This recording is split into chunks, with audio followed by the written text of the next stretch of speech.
Tuesday, December 14th, and we have a lot more draft coverage, but 2020 draft coverage to talk about today. We're going to be looking back at that class and going over a lot of the cards and a lot of the prices and where we think it might be good to get in and where it might be a little bit too expensive. Also, Kendall has a question that neither T and I have any idea what it's going to be about, so looking forward to that. And then maybe a few other topics if we have time to squeeze into, especially PSA's updated pricing, which I really want to get into as well and get your guys' thoughts on that whole side of things, because that's been a really wild just situation over the last year that I have a little bit of an anecdotal story on that as well. But I'm Arm Layton.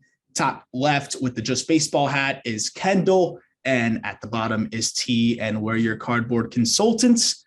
We're going to start with the draft, of course. And T, Kendall, you guys have been doing a little bit of recon on that. I'm excited to talk about some of the names I like and kind of just contextualize it with prices, because as we've seen, there sometimes just is not a correlation with the guys that we like or that I like in the prospect rankings and card values. I know there's more that goes into it than just guy is good prospect equals valuable card. You know, position matters, where they play matters in terms of organization. But let's jump into this thing. When you were looking at the draft class, I'll start with you, T. What was the biggest thing that kind of stood out to you, at least, or anything that kind of stood out as we first start getting into this? Yeah, I'd probably say, like, first of all, like with the 2020 draft, obviously we're dealing with kind of an anomaly because there's only 5 rounds. And so there's a lot less guys. But I started looking at some of the guys in the, I guess, later rounds for this specific draft.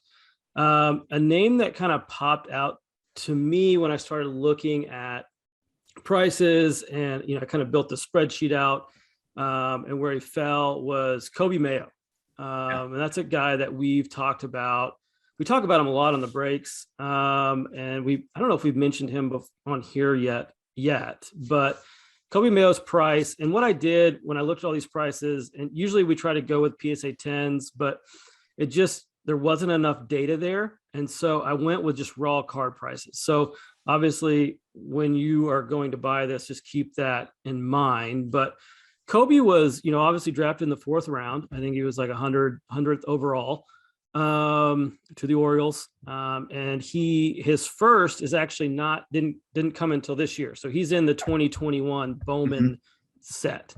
And his auto went for about $65 around there. And of course, you're going to see some differences. You're going to see some maybe even at 50, some at 80, but typically right around that $65 range, which is not too far off from guys like Jordan Westberg, PCA, Justin Foscue, those types that are all first round guys.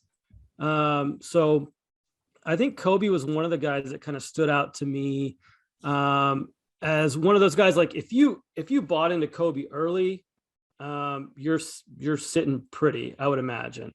But I still would kind of consider him a good buy right now, and I'd love to hear y'all's thoughts as well, specifically from you, Aram, in terms of like where you see Kobe at right now and what he might possibly develop into. Yeah. But given how late he was drafted and his current price and who he was around, that was a guy that kind of stood out to me. Yeah, before I jump into it, Kendall, this is somebody that's not necessarily, one of the biggest names in the draft class. Is that someone that's been on your radar? And are you surprised to kind of hear some of those prices that T just rattled off on somebody? Because I'll add some of the prospect context to it as well, but I want to get your thoughts first. I am surprised, but more so because I pulled a Kobe Mayo auto. And when I pulled him at the time, I was just like, cool. It was just like, it was kind of like when me and you broke that draft super jumbo and we were just pulling guys. And I was like, I don't really know who that guy is. And you're like, yeah, he's not really great. That's kind of how I felt about Mayo when I pulled him. But, over the past 2 months, I've just been like, Kobe Mayo. Everybody's been talking about him. And, which says a lot about his pedigree of what he's doing in his first showing in the minor leagues. Without even looking at it, people are talking about him probably because he's playing very well. So I guess just without having a ton of knowledge, I know that I have a Kobe Mayo auto, and I'm excited I have it. Let's just put it that way.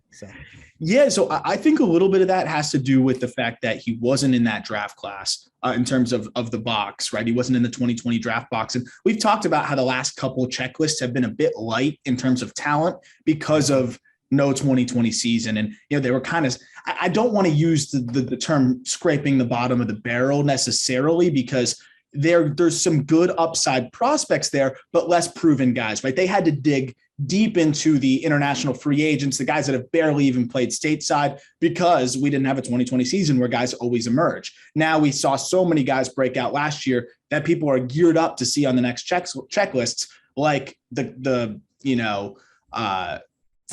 Curtis Meads of the world, I guess would be an example of that, and so many more, Vinny Pasquantino, on and on and on. But with Mayo, it's important to note too, like, people focus on the rounds naturally because that's how it is with every sport. But Mayo got $1.75 million to forego his commitment to the University of Florida. That puts him right in about early second round range, and when you're looking at that, or even late first round range, that's the kind of talent that he has. I'll be honest though, I was very surprised by how polished he was as a hitter this year. And as Kendall talked about, to the point of the card market, this is one of those instances where the card market and the prospect and scouting arena are kind of echoing each other. A lot of different people I've talked to, whether it be contacts at Baseball America or contacts at Prospects Live or whoever it else may be, has said the same thing. Like, are you watching that Mayo kid? Are you watching that Mayo kid? And the reason is he puts up crazy exit velos. He's still only 20 years old, and he showed a way better feel to hit than we expected. You get those things combined and people are going to speculate like all hell. And I don't blame them. And I don't think it's priced poorly at all right now. I think it's right about where it should be. And if you believe in him, which I do, he's not maybe the best buy out there, but he's definitely a solid hold or a buy and hold if you really like him, or if you're an O's fan or whatever it may be. Don't get caught up in the rounds here. This is a guy that, if he goes to college, by the end of his college tenure at UF, could have been a top 10 pick. That's a first rounder. And I think that's kind of what we're seeing here. So I love that you mentioned Mayo. And even though he wasn't in that 2020 checklist, he is a 2020 draft guy. And like I've talked about in the past, the Orioles do something that, again, it kind of reinforces it here too. They look for a specific kind of hitter. It's a hitter that has already a really good feel to hit and a good approach and has power potential. Mayo is maybe the furthest along with the potential side of things, but you look at Westberg, you look at Kjerstad, who of course we haven't gotten to see yet, but those are all guys that had really good feels to hit, like a really good feel to hit, and you're hoping that the power will develop. Adley, you can't give him credit for because that's the first overall pick. That's like picking first overall. But you can give them credit because they didn't screw it up. Mm-hmm. They could have done the old underslot first overall pick, Mickey Moniak style. So I guess you can give them a little bit of credit. Which honestly, I totally expected the Orioles to do. Hey, well, they are big underslot guys. And, as we talk about the 2021 draft box, the guy that they underslotted, as we talked about a little bit before, and Cowser, that's someone I love heading into that set. But of course, we're here to talk about 2020. Anybody else that kind of stood out to you on either end of the spectrum, T? And then I want to kind of go into some of the guys that I like and kind of see where you're gauging them price-wise. Okay, so I got a couple. I got two guys at the very top end and then a handful of guys at the bottom end. So two guys that are the most expensive in this class when you're looking just at raw autos, not refractors, no color, no nothing, are Torque and Walker. And they're both at about $500 to $600. And then the next drop off is all the way, I think it's Austin Martin at around $250 or $220. And Zach Veen's right around there. Nick Gonzalez is right around there. But what kind of surprised me was Walker and Torque so far above that next class. And the question I kind of have is that appropriate? Is that market right? Or are we crazy not to be, buying as many Nick Gonzalez cards and Zach Veen cards that we can? I love Walker, but $600 just this is a raw Bowman Chrome First auto. That just seems a little too steep. That's what it's going for right now. Yeah. Yeah. Walker and Torque are about the same. So I'll tell you a little story real quick too, because I love these stories. this is this is the crazy thing is I so you know, I had always caught or collected vintage cards, and that's always what I was into with my dad growing up. And then, of course, getting in the prospect world and getting into just prospect analysis, it kind of reignited my love for the modern cards and chasing that and having fun with this. And here we are. So having worked in the Cape in 2019, a lot of that 2020 class was guys I saw or guys like Nick Gonzalez that I got to, you know, communicate with and, you know, played for the team that I called games for on a day in and day out basis. So I felt an attachment to that 2020 class. If I go in and get my old scorebook from the Cape, there's probably 30 guys on the checklist that are in that scorebook. So, you know, I was just so into the 2020 draft boxes. I was just ripping them and ripping them and ripping them and not really chasing anything, just having fun. Like, oh my gosh, I remember this guy. I remember this guy. I remember this guy. And, you know, putting aside the autos and pulled some decent stuff, honestly, nothing crazy. But the base cards in that set were unbelievable. But remember, this was right at the 2020 draft. So, yes, I knew who Jordan Walker was. Yes, I knew about his upside. But that's not the guy I'm really that excited for at that point. I'm like, he's 17 years old, going to be 18 years old. He's so far off. You know, I'm just going to put these cards aside and I'll get back to him later. And I was kind of really putting the categories of the cards I really knew and liked. I go back to my house after I've been in New York for like several months now. And I was like, wait, I have all those 2020 boxes of all the base cards that I had just put in sleeves and just left there. I went back through it.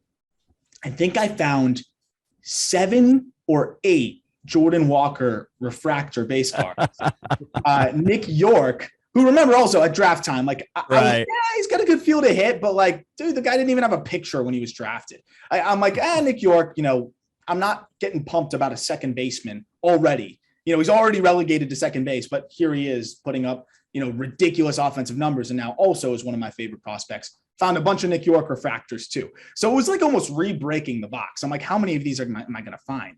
And all that to say, you never know what's going to happen with the draft class, especially with the high school guys.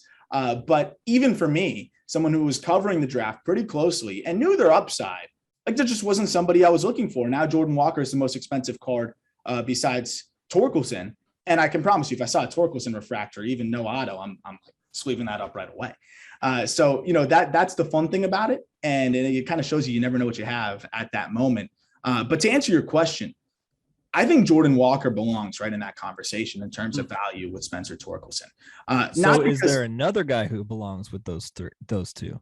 That I'm excited to answer because I do think there is someone at least right below, but in that conversation. But with Walker, I mean, look at what he did as a 19-year-old. I mean, not even. I mean, he was 18 for a large portion of the season between low A and high A, just mashed. I mean, low A was a joke for him. It was an absolute joke. He put up a 205 WRC plus, meaning he was 105% above average offensively as a kid. You know, as barely a legal adult. Is that pretty good? No. Yeah, it's decent. It's decent, right? And he gets the bump up to high A. Yeah, the strikeout rate went up. Don't care. He still kept it under 30% as an 18-year-old or just turning 19-year-old in high A, and hit 8 homers and was 24% above average if you consider WRC plus 2.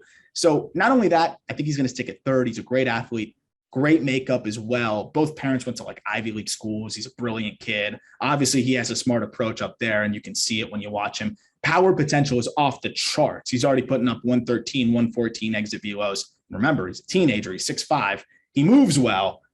There's so much to like here. Yes, you're going to have to wait a little bit longer maybe to reap the rewards at the big league level of a Spencer Torkelson. But, I mean, this could be one of the more dynamic players in baseball and could be a 40 home run threat at the third base position in the future. And I think he's going to climb quicker than people think. So I don't know. You can kind of have a pulse on the card market as well, Kendall. How much hype does Jordan Walker have right now to kind of help contextualize this? It's a lot. You know, there's a reason he's the guy up there with Torque. I think I don't want to say that he's overvalued, but I feel like he's overvalued, you know, like, and because he's still got a lot of room to grow before he gets into the major leagues. Absolutely. And I think at this point, his valuation is as an all-star, you know, and does he make it there, you know? And I talk to guys a lot that's like, oh man, I'm looking all over the place for Torque, Bobby Witt Jr., all this stuff. And I'm like, guys, you might want to dig deeper, like, because that's basically like buying only Tatis, like, and so I wouldn't buy a Jordan Walker unless it was just the best deal I've ever seen, because for me, I don't have that kind of money to just sitting around, like, so no, I think that's a great point. Because yes, I love Jordan Walker as a prospect, right? And on the prospect analysis side, like when we update the top 100 list of just baseball in a month, he's going to be way up there, right? Like he's going to be a top 30 prospect most likely.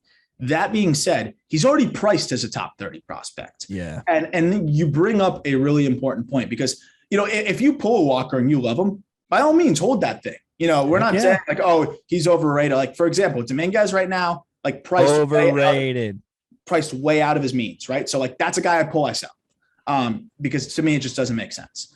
But when you look at a Jordan Walker, like he's priced probably to where I think he's going to end up. But you're right, a lot of things can happen, and you wish the best, but you never know. I mean, there's been guys a lot more surefire than Walker that haven't panned out. So to get in at Walker at this point, he's already priced for his potential, and I think that's a really important point. But I love the prospect. I don't think the price is crazy.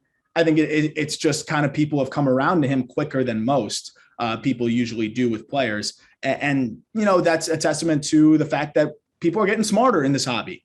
And I think he's right around the right price, but you can get a lot more bang for your buck if you're looking on return or if you're looking to just collect more cards and have more fun with it and have more players. I think there's a better way to allocate that money because honestly, I don't think Zach Veen's upside's that far off. Yeah. It might even be right there. I mean, we're talking about an insane athlete who could stick in center field, depending on how much he fills out. He does have a big frame, crazy power. We know the numbers. He's in Colorado. I was going to say he's in freaking Colorado, and he can run. I think he's going to climb pretty quickly. He's pretty polished. He was my favorite high school bat in the draft. Zach Veen. They're going to have to move on from Charlie Blackmon sooner rather than later. Yeah, his contract's up, I believe, a year after next, and that's going to be the guy that comes in there. This is not a good system. It's not a good system at all, and that's one of the few guys that's really exciting. Or T, you can get Veen for about $225 versus what? So a third of the price of a Jordan Walker. Mm-hmm. Yeah. See, so for me, I'd rather have 3 Jordan Walkers than one. Or 3 Zach Veens than 1 Jordan Walker. I think that's what it boils down to, right? 3 Zach Veens, 1 Jordan Walker. Give me 3 Zach Veens. Yeah. And I think that's really kind of the best way to contextualize it is you could have 3 of those, or you could have a refractor, like that I think really kind of puts it into perspective there. And I think you guys seem to be on the same page on that one.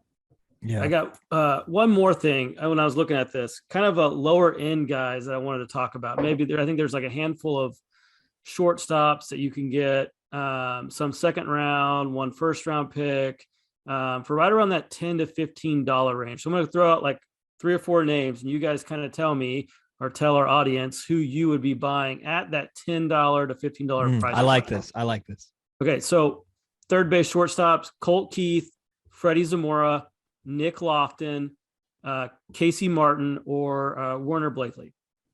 You got about 5 guys there that you can get for that $10 to $15 range.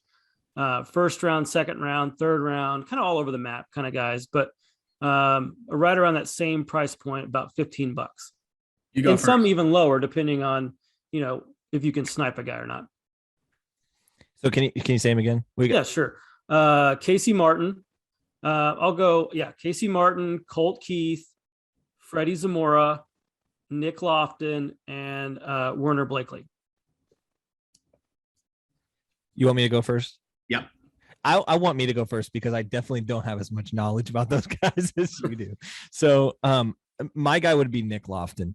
That's who I would take. One, because he's a Baylor Bear. I think the Nick Lofton, I think probably I am taking not the statistical analysis of this. I'm taking what guy is going to get hype because of other guys in the system. And I think Bobby Witt Jr. right underneath him in the shortstop depth chart, I guess, is I think Nick Lofton right underneath that in the Kansas City depth chart. And so I would take Nick Lofton getting some sort of run and some sort of hype just from the fact that he's also in that Kansas City system as a shortstop. I mean, it's a fun system that, he's going to break in if he does get to the big leagues in the next, year, 2 years at the latest. Maybe he's that long-term answer at second base and, up the middle with Bobby Witt. That's pretty exciting. We know Lofton's got some ability to swing it. Lofton's probably one of, if not the top guy I'm looking at on that list. I think he has the most upside. Freddie Zamora is probably the safest bet.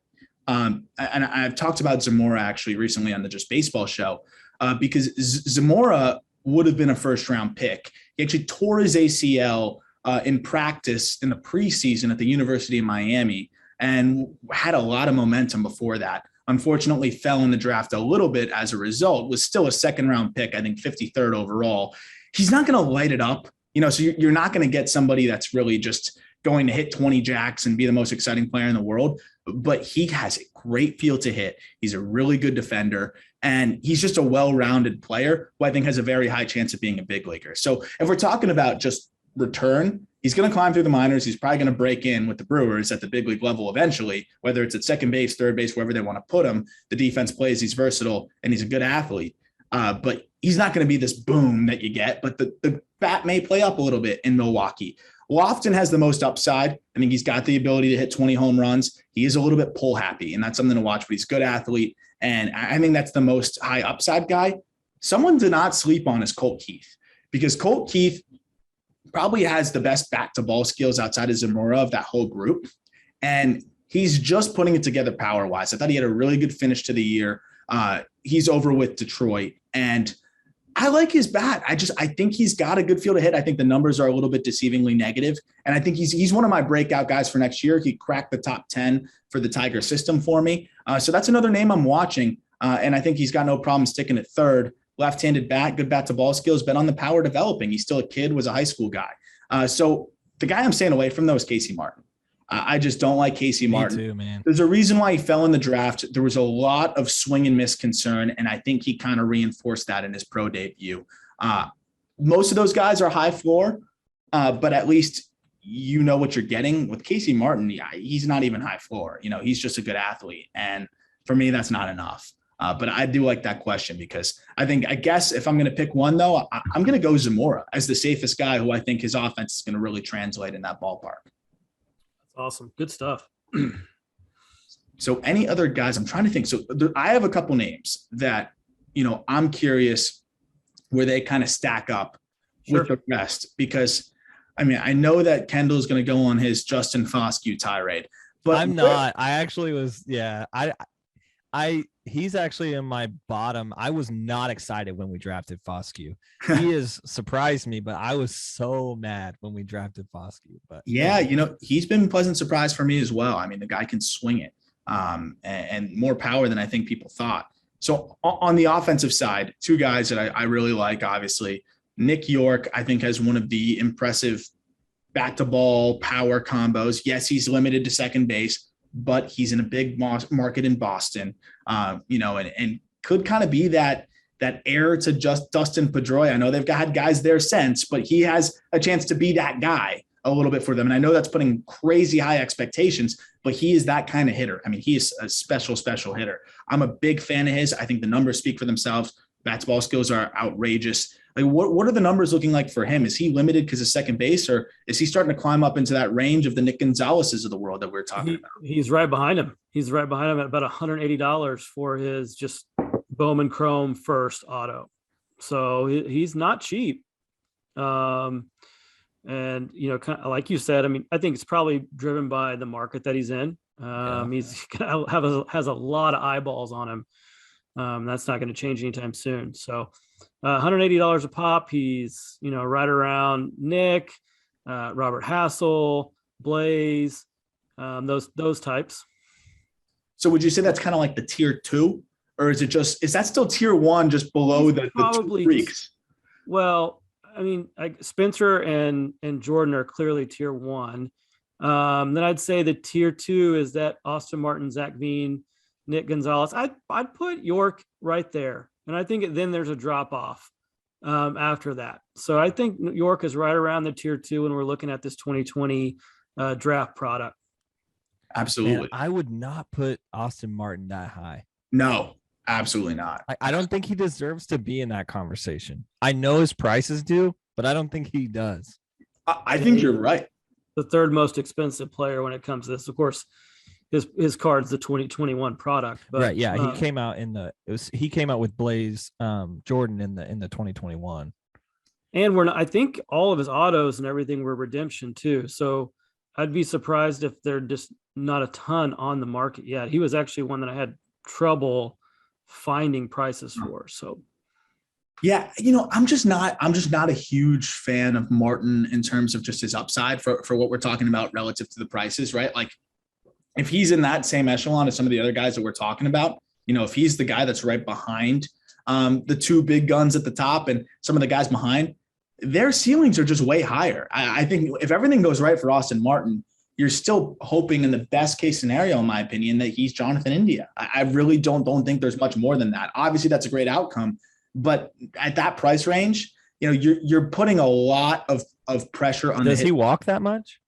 He does walk. And Okay. that's the value is he walks and he doesn't strike out a ton. He's got good bat to ball skills, but not a lot of power, a bit positionless. Like there's a lot to sort out there. And I think there's a reason why the Blue Jays were okay with dealing him for the right deal, which was to go get Jose Barrios. But there's a reason why they traded him and not Groshans, in my opinion. And I think that's kind of evident there. A couple more names before we move on to PSA and, of course, Kendall's question.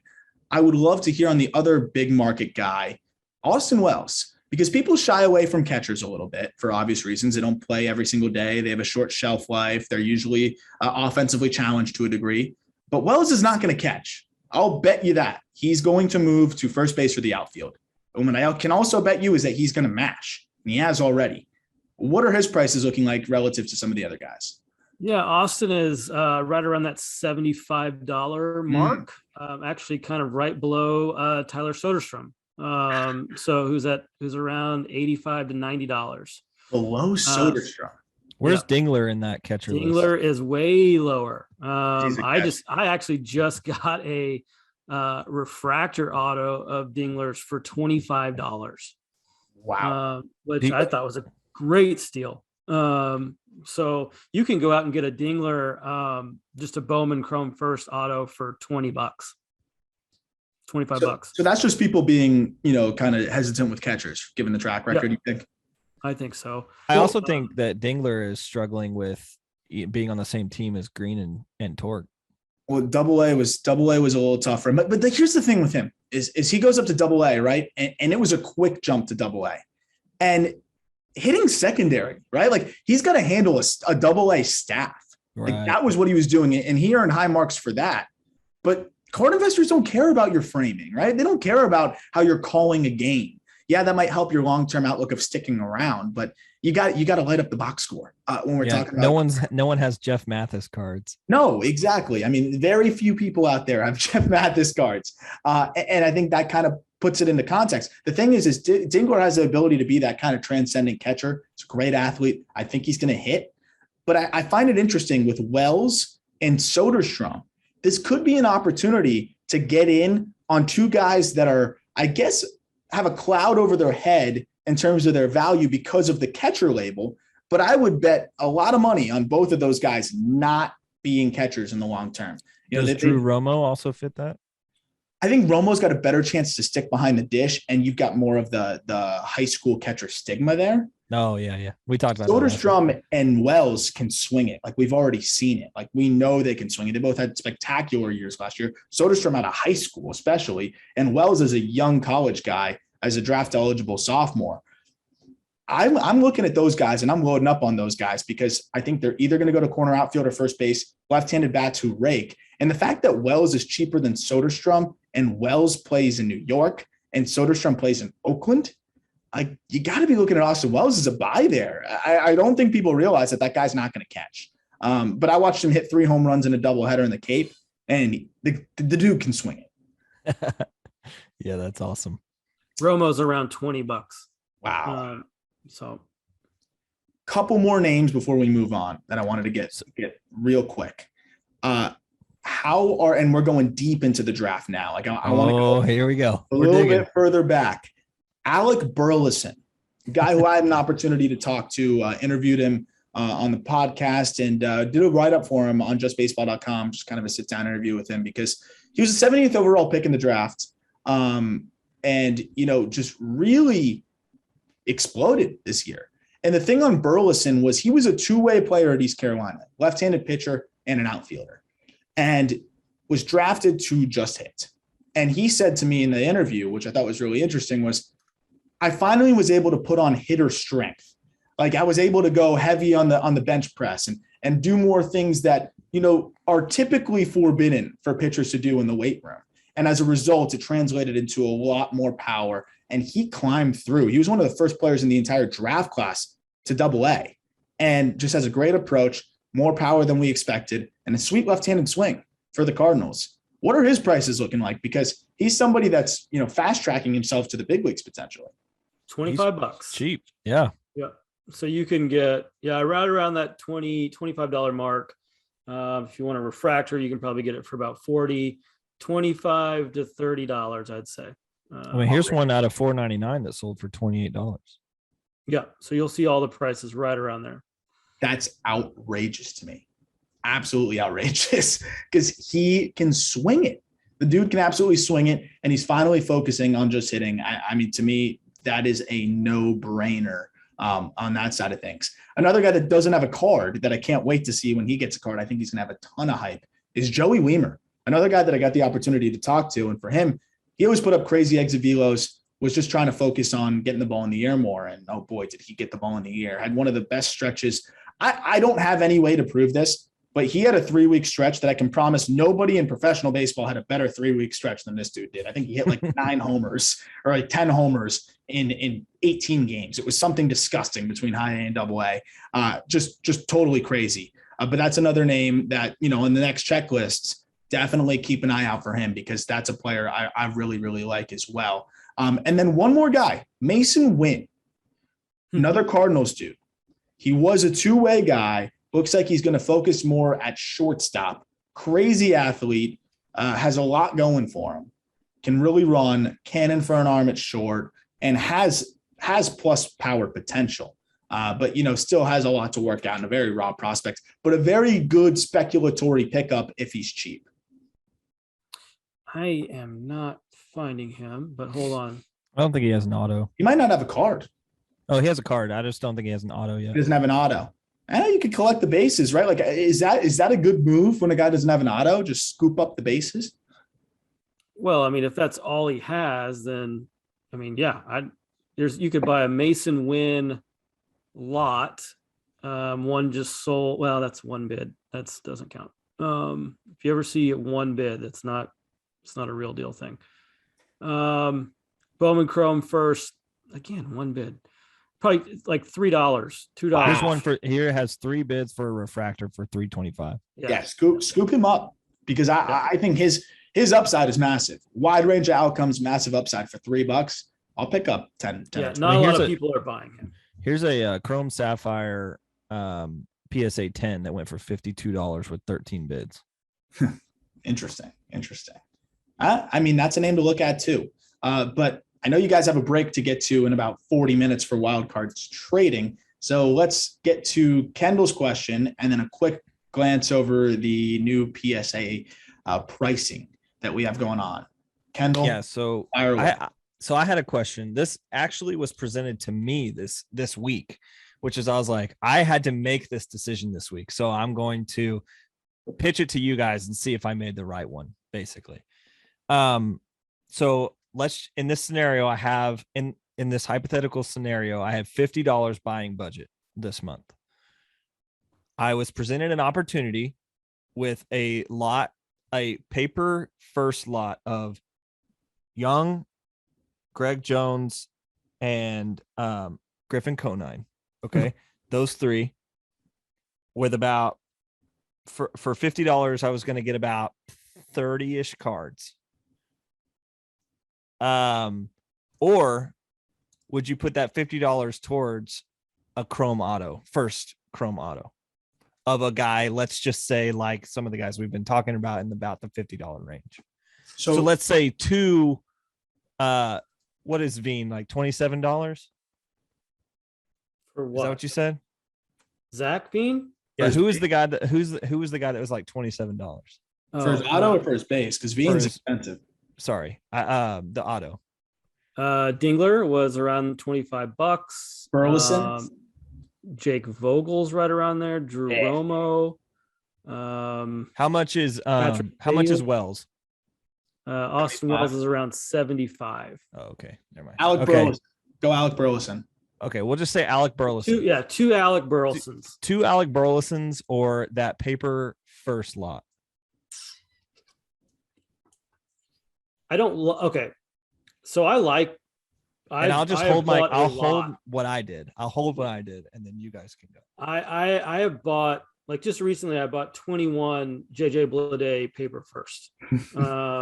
I bought Jordan Walker paper first. I bought some of the bigger guys, and for right around $2 or $3, and bought a lot of them. Because if you look, like, Wander's special, but Wander's paper first are going for an enormous amount in relative to other paper first. In the chance that, JJ Bleday is not going to turn into that, I don't think, but in terms of the amount of publicity that he's getting, me paying, it was basically $20 for 20 cards.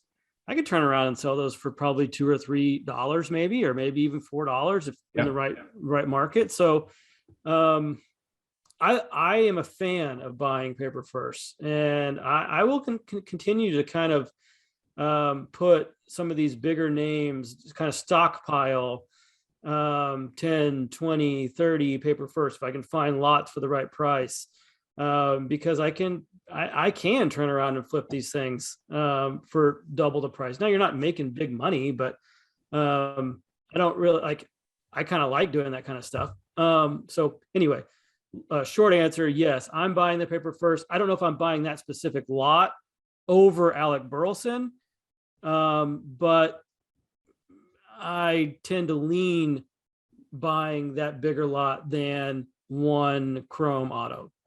It's all player specific though. That's the problem. I was gonna say with the papers on like the more middling prospects, fringe top 100 guys, maybe just outside of the top 100. Is it still worth it to invest in those papers? Like, are they still going to see that kind of return, or do they have to be elite to really have any interest in the papers?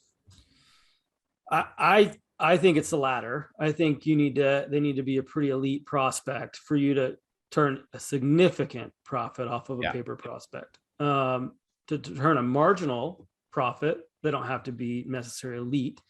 But if you're looking to cash in, they need to be pretty elite if you're dealing with paper. Yeah, well, I'm always going to lean Griffin Conine, but in this instance, I would probably go, if I can get two Burleson autos, I think it's safer and it's easier to sell down the line. And if Burleson puts it together, I mean, it has a ton of helium there.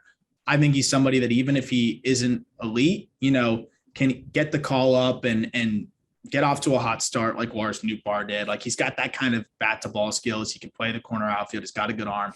Like, I think he's going to stick around. I forgot about that guy. Yeah. Like, I think he's going to stick around, and I think he's got a high floor. And, that's somebody that in a St. Louis market, I mean, look at how we all know who Lars Nootbaar is. Like, I know Alec Burleson's name's not as fun, but Burleson, if he comes up and swings it, which I think he's going to swing it. I mean, to make it where he made it, I think he finally was able to get a cameo in AAA by the end of the season. In his first professional season as a two-way guy in college in a mid-major school, like, that kind of shows you how far ahead he is. That I'm going with that guy, and I think that's kind of a testament to the fact that you can find some autos for cheap that still have some legitimate big league upside, and he's one of them.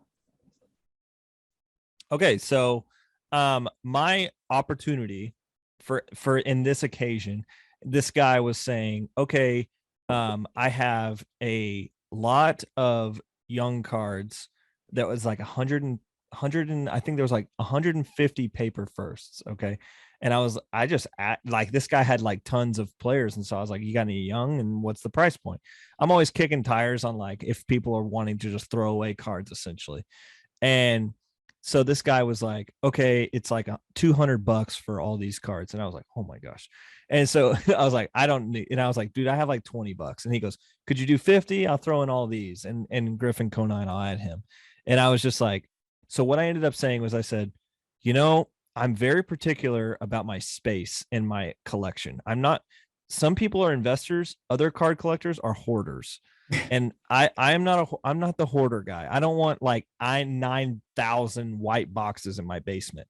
I'm the guy who I want to have 9 cards versus 9,000 cards that are very valuable. So I chose the latter. I chose to invest into some first autos instead. And I just wondered what you guys would do. I know T's real big on the paper first. I've seen a lot of his lots come through.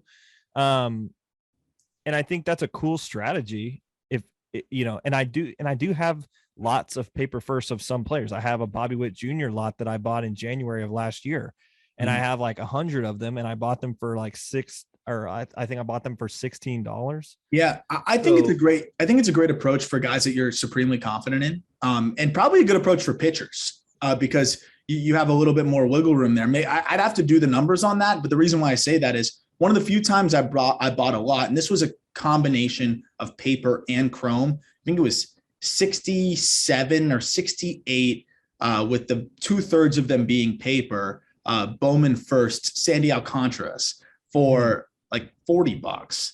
It was something ridiculous like that, and like I just held on to them. I almost forgot I had them, and then I just was going through my closet. And I was like, oh my gosh, I got all of these. So I don't even know what they go for now. I got to look at that. I always loved Sandy. I always thought he was going to put it together, and he's even exceeded my expectations there. So there's always those instances where you really like a player. You don't have maybe the capital to go get his first auto, and you can really stockpile on some of those paper firsts. And of course, you can send those to get graded as well. And there's a good chance that if you look at all of those, you get a bunch of paper firsts, that a couple of those will be at least a 10, potentially coming back, or a 9, depending where. And that helps a lot too. And when you have that volume, that helps. And speaking of grading. That's what I was about to say. We could segue that.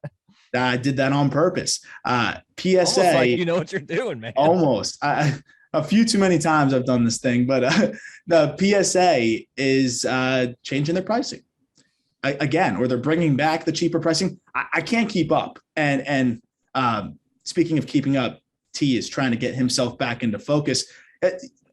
I would make a joke about preferring him out of focus as he leaves and comes back in, but no, there he is. There's that beautiful face. But the pricing, what does this mean? Like talk to me, because yes, I love cards, and yes, I collect them, but dude, I can't keep up with the PSA stuff. And all I'll say is this: I sent some cards out about 8-9 months ago. They just got back from PSA. So like, why should I send them back? Like, should I do this again? Do I want to do this again? Like, is this going to be better? Like, they just unveiled the cheaper route, which means more volume. Yes, they expanded a bajillion square feet, presumably, or whatever they said it was. The headquarters are like 160,000 square feet now. Like, first of all, talk about the pricing, and then we'll follow up with like, do I trust them? I don't want to wait 8 months again. I watch guys' values go like this. I went from like buy, sell on a couple guys, and I didn't have the choice to do either for like almost a year. Yeah, I think that's part of the problem. To me, okay, so what they've done is they opened up their regular service for $100 a card, but which is just ridiculous, and a complete money grab. And a lot of people are pretty upset with PSA right now, especially when you can go out and get a SGC card for $30. And quite frankly, I like the look of their slabs. They're pretty plain, and I think they allow the card to shine more so than anything else. But if I'm paying $100 to grade a card, I'm going to be okay paying $150 to grade that same card at their express level and get my card back in 2 weeks or 3 weeks or whatever it is. Like, if I'm grading something, I'm okay. Like, it's typically not going to be at the point where my margins are going to be drastically affected by paying $50 more.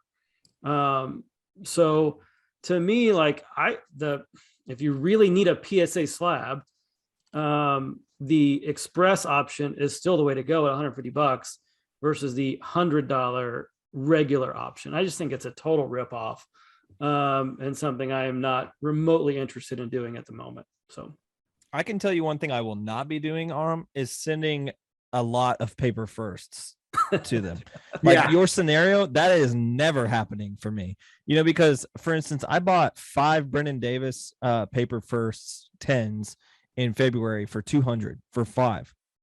That means you would have to lose at least $300 just to potential, and that's assuming you submitted all 5 of those and then got PSA 10s on all 5. Yeah. Like that's the days of submitting a bunch of cards, like for just a collector or somebody who's just chilling. That's not heard of in PSA world anymore. The reason that you're going to do PSA now, which I'm pretty sure that's why PSA is doing this, because they don't want to be grading people's base cards anymore. Yeah. The people that are going to go to PSA, or if you pull an out of 50 auto of somebody, you're sending it in because you're willing to say, okay, I'll take the $100 hit because I'm going to sell this for $1,000, and so they're tired of grading. That's probably why they got backups, is people were sending in these base cards to get graded, and I'm sure PSA just doesn't want to grade that anymore. And so they're just saying, without saying don't send us base cards, they're saying you're going to have to pay for it. And so most of the cards I pull are not going to be graded anymore, because for me, I'm not a fan of SGC. I'm not a fan of CSG. I am a fan of HGA, but for different reasons. Like I'm more of a fan of that if the card is like maybe an insert that looks cool rather than is valuable. And so I don't know. I'm at a complete loss, honestly. I thought my solution was going to be in January. I was going to be able to send cards off for $20 again.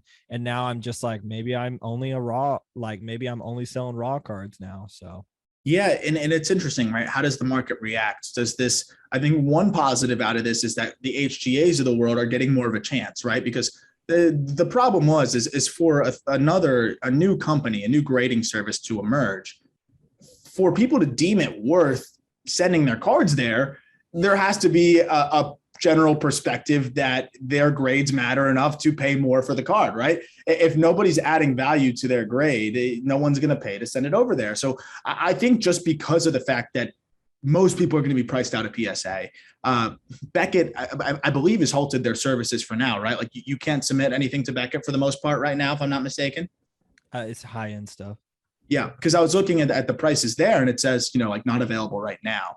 I doubt that they're going to jack it up that high. And this is an interesting opportunity for Beckett to try to capitalize on PSA pricing people out. They could raise their prices to $50, $60 and still, I mean, I would pay for that for the right card. I'd rather have a 9.5 Beckett at that price than, send it for 150 and take my chances at PSA. I think that's definitely and there's a chance you get the pristine and that plays just as well, if not better, than a PSA 10. So, that's probably what we're looking at. I'm hoping that a third party grader, now you got HGA and some of these other emerging companies will be able to get a little bit more of a chance, because is Beckett really at this point that much better than or is PSA that much better than Beckett, or is Beckett that much better than HGA? Like maybe not. I think with the way that we're going with the technological route of grading and a lot more consistency across the board, I think it's going to be hard to really justify paying more for PSA outside of the name. So maybe that's crazy. And this is a hobby that's very embedded in tradition, as baseball is in general. But if there's one thing that I think can shake people from tradition, it's money. And right now, PSA is making it real tough to justify that kind of spending. Any final thoughts on that? Because, when I'm looking forward now and I pull some cards, like, what am I doing? Like, am I sending them to HGA? I guess. Am I sending them to Beckett? But even that is difficult right now. Am I just selling them raw?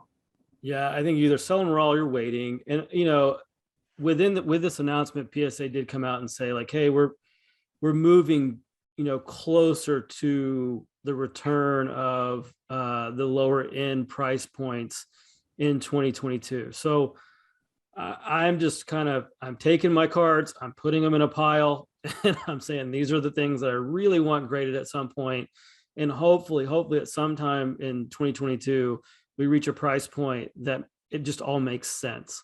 And I'm going to hold out for it. I mean, like I said, I don't mind SGC. I like SGC, and I think if you do the research and you look at prices that it costs to grade those cards and what they're selling for, there's certain cards that it just really makes sense to go that route, that you're going to have plenty of margin built in. Especially with vintage, it seems like. Yeah, but of course PSA dominates the space, and that's what the majority of buyers want, especially maybe the ones that are new to the hobby. So for me, it's hold, put in a pile, pray that sometime in 2022 PSA comes to their senses and gives us an option that's reasonable for the majority of the people. Yeah, and I mean, pricing people out is not unique to the grading services either, right? This is something that's happening across the board in the hobby, and it's important to kind of find the balance across that, and we'll see how that looks moving forward. But you know who doesn't price people out? Wildcards Trading, and you guys are about to do a break in about 20 minutes here. What are you guys breaking as we wrap up here? And what do I have to look forward to on some potential pulls? Yeah, we got some Bowman product, and we got a Bowman hobby, a Topps Pro Debut hobby, 2 Bowman Chrome mega boxes, and 2 blasters, and we're giving away a Shohei Ohtani Bowman's Best rookie card, PSA 9. So for those wondering, go check out Wildcard Trading on Facebook. You can follow them on Twitter as well, right? That both Wildcard Trading. Well, Wildcards Box Breaks is our Facebook group, and gotcha. Wildcards _ LLC is our Twitter handle, and I'm on there all the time, and we do a lot of business on there. So find us on either one of those, and we'd love to have you. Well, let us know what the breaks are and what the big pulls are next time. Hopefully we'll have something exciting to showcase on the next episode, and probably one more episode before we get to this, but hopefully we'll get our hands on some product of the new draft box and we can do a live little opening down the line. But I think in the next episode, we can talk a little bit about Hall of Fame, a little bit about whatever you pulled in this recent set. And I want to talk a little 2019 draft class, because I'm going to make my case for that being still, even though it's expensive, one of the best value classes that you can pick up right now. So all that to look forward to. We'll be back at it at the beginning of next week. Thank you as always for tuning in. Be sure to subscribe to our channel to keep up with everything we got going on. A lot more content continuing to ramp up on this YouTube. Go check out the website at justbaseball.com, as we're going to start ramping up a lot more written content over there on the collectibles vertical as well. And of course, just general baseball stuff. As always, thank you. And I look forward to talking to you all next week.